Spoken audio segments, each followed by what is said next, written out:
Continuando con nuestro siguiente tema, vamos a hablar acerca de las proporciones. Y el concepto de las proporciones es el siguiente. Una proporción es la igualdad entre dos razones. Es decir, vamos a igualar dos comparaciones de dos cantidades de la siguiente forma. Sea A y B la razón X y B y C la razón Y, la igualdad sería para hacer una proporción de la siguiente forma. X es igual a Y. Vamos a sustituir las X y la Y por las razones para obtener la proporción. A sobre B es igual a C sobre D. Y ahí tenemos una proporción matemática. Esta proporción tiene sus diferentes partes que las vamos a ver en este momento. A y D se llaman extremos. D y C se llaman medios. Esto es importante que lo comprendamos porque esto nos va a ayudar para el cálculo de extremos o de medios. Para el cálculo de los extremos, el teorema es el siguiente. Se multiplican los medios y se divide por el extremo sobrante. Ese sería el teorema para el cálculo de los extremos y lo vamos a ver de la siguiente forma. Vamos a calcular el extremo A siguiendo el teorema. El teorema dice que para calcular A debemos multiplicar los medios, o sea, B y C, y lo vamos a dividir por el extremo sobrante. En ese caso, el extremo D. Y ahí tenemos que para calcular A, vamos a multiplicar B por C y lo vamos a dividir entre D. Vamos a calcular el siguiente extremo, que sería el extremo D, siguiendo siempre el teorema de la siguiente forma. Vamos a multiplicar los medios, B por C, y lo vamos a dividir sobre el extremo restante, que es A. Por lo tanto, para calcular D, vamos a multiplicar B por C y lo vamos a dividir por A.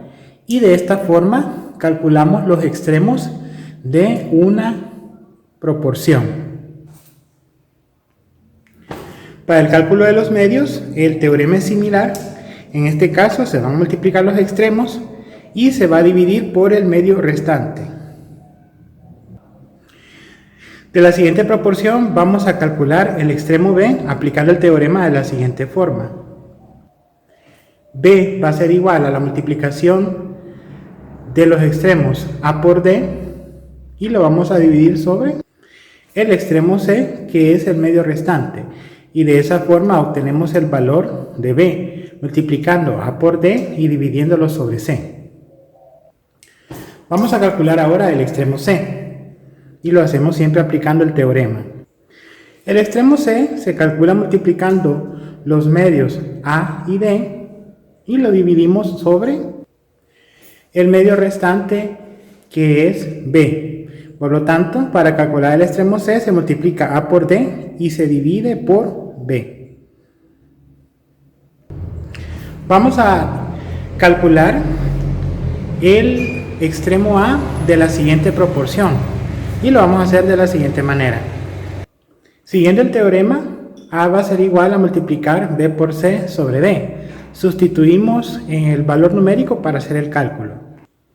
Multiplicamos los medios 3 por 2 y lo dividimos sobre 6. Por lo tanto, al efectuar las operaciones nos queda de la siguiente forma.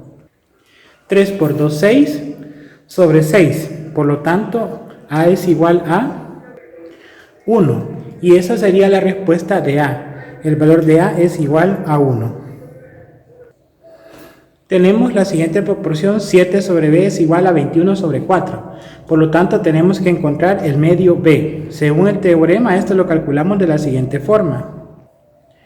B va a ser igual a A por D dividido sobre C. Vamos a sustituir por los números en las letras para hacer el cálculo. Sustituimos 7 por 4 para dividirlo sobre 21. Por lo tanto, vamos a proceder a operar la multiplicación. Y el valor de B es 28 sobre 21. Es una fracción, por lo tanto, Es una fracción irreducible porque no tienen división, no se puede reducir la fracción, por lo tanto el cálculo de b queda 28 sobre 21. Tenemos la siguiente proporción, 3 sextos es igual a c sobre 12. Vamos a calcular el medio c y vamos a hacerlo a partir del teorema. C es igual a la multiplicación de los extremos a y b divididos sobre el medio restante. Por lo tanto, vamos a proceder a sustituir los números. Multiplicamos los extremos 3 y 12, 3 por 12 sobre 6, por lo tanto C va a ser igual. Multiplicamos 3 por 12, que es 36 sobre 6, y nos queda que 36 sobre 6 es 6, por lo tanto el valor del extremo C es igual a 6. Tenemos la proporción 4 octavos es igual a 6 sobre D. Vamos a calcular D siguiendo el teorema. Para calcular D, vamos a multiplicar B por C y lo vamos a dividir sobre A. Vamos ahora a sustituir los números. D va a ser igual a los extremos 8 y 6, o sea 8 por 6, y lo vamos a dividir sobre 4. Por lo tanto, vamos a multiplicar 8 por 6 y lo vamos a dividir sobre 4. 8 por 6, 48, entre 4 es igual a 12, y esa sería la respuesta del valor de D. Vamos con el siguiente ejemplo. Si para una taza de arroz se necesitan 3 tazas de agua, la pregunta es, ¿cuántas tazas de agua se necesitan para 10 tazas de arroz? Lo primero que tenemos que hacer para calcular estas tazas de arroz, debemos establecer la proporción. Y lo vamos a hacer de la siguiente manera. Descubrimos que el problema nos dice que la razón es una taza de arroz es a 3 tazas de agua. Escribimos la razón. Tenemos ya escrita la razón en forma de fracción. Ahora, como decimos que la proporción es la igualdad de dos razones, vamos a encontrar la siguiente razón para encontrar el extremo o el medio.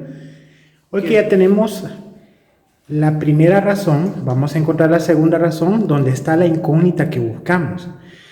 Como repito, recuérdense que la taza de arroz es el antecedente y las tazas de agua son el consecuente. Y en este caso lo que tenemos que buscar es el consecuente de arroz, porque nos está preguntando para 10 tazas de arroz cuántas tazas de agua necesitamos. Por lo tanto, cuando formamos la segunda razón, debemos respetar el lugar del antecedente, que sería el arroz, y el lugar del consecuente, que sería el agua. Por lo tanto, la razón nos quedaría de la siguiente forma. La siguiente razón de la igualdad de nuestra proporción es 10 tazas de arroz sobre X. ¿Por qué X? Porque no sabemos cuántas tazas de agua necesitamos. En este caso, X está en la posición de los medios. Significa que para calcular la X tenemos que multiplicar las tazas de agua por las tazas de arroz entre la taza de arroz de la siguiente proporción. Recuerden que tenemos que multiplicar los medios y dividirlo entre el extremo restante de esta forma. Bien, ahí estoy multiplicando los medios de esa proporción, que sería 3 tazas de agua por 10 tazas de arroz, y lo voy a dividir sobre una taza de arroz. Vamos a proceder a multiplicar 10 por 3 para dividirlo sobre 1 y eliminamos las tazas de arroz para que nos queden las tazas de agua. Y para cocinar 10 tazas de arroz necesitamos 30 tazas de agua, ya que multiplicamos 10 por 3 y lo dividimos sobre 1. Y esa sería la respuesta de este problema. El siguiente ejemplo, para elaborar 3 unidades de pizza necesito 4.5 libras de harina. Esa es la primera razón. El antecedente es 3 unidades de pizza y el consecuente 4.5 libras de harina. La pregunta es, ¿cuántas unidades de pizza se producen con 18 libras de harina fuerte? Esa sería nuestra segunda razón. Vamos a elaborar la proporción para calcular cuántas unidades de pizza producimos con 18 libras de harina fuerte. La razón que hemos encontrado, como le expliqué a un inicio, 3 unidades de pizza es a 4,5 libras de harina fuerte. Vamos a hacer la razón para ir formando la proporción. Ahí ya coloqué los ingredientes en función de una razón y ahora vamos a la siguiente razón, que es la incógnita. Nos está preguntando cuántas unidades de pizza, o sea, nos está preguntando cuál es el antecedente de 18 libras de harina fuerte, que sería el consecuente. Entonces tenemos que respetar la posición del antecedente y el consecuente para formar bien la proporción y poder hacer el cálculo. Bien, formando ya la siguiente razón en la proporción, colocamos como consecuente 18 libras de harina porque nos está preguntando el antecedente, o sea, para 18 libras de harina fuerte, ¿cuántas unidades de pizza se producen? Si observamos, la incógnita es un medio de esa proporción. Por lo tanto, para calcular el valor de X, tenemos que multiplicar los extremos, que sería 3 de unidades de pizza por 18 libras de harina fuerte, y dividirlo sobre 4,5 libras de harina fuerte. Multiplicamos 3 por 18 y lo dividimos sobre 4,5. Vamos a eliminar las libras de harina fuerte para que nos queden unidades de pizza de la siguiente forma. 18 por 3, 54. Al dividirlo entre 4,5 nos da la siguiente respuesta. 12 unidades de pizza, y esa es las unidades que se producen con 18 libras de harina fuerte.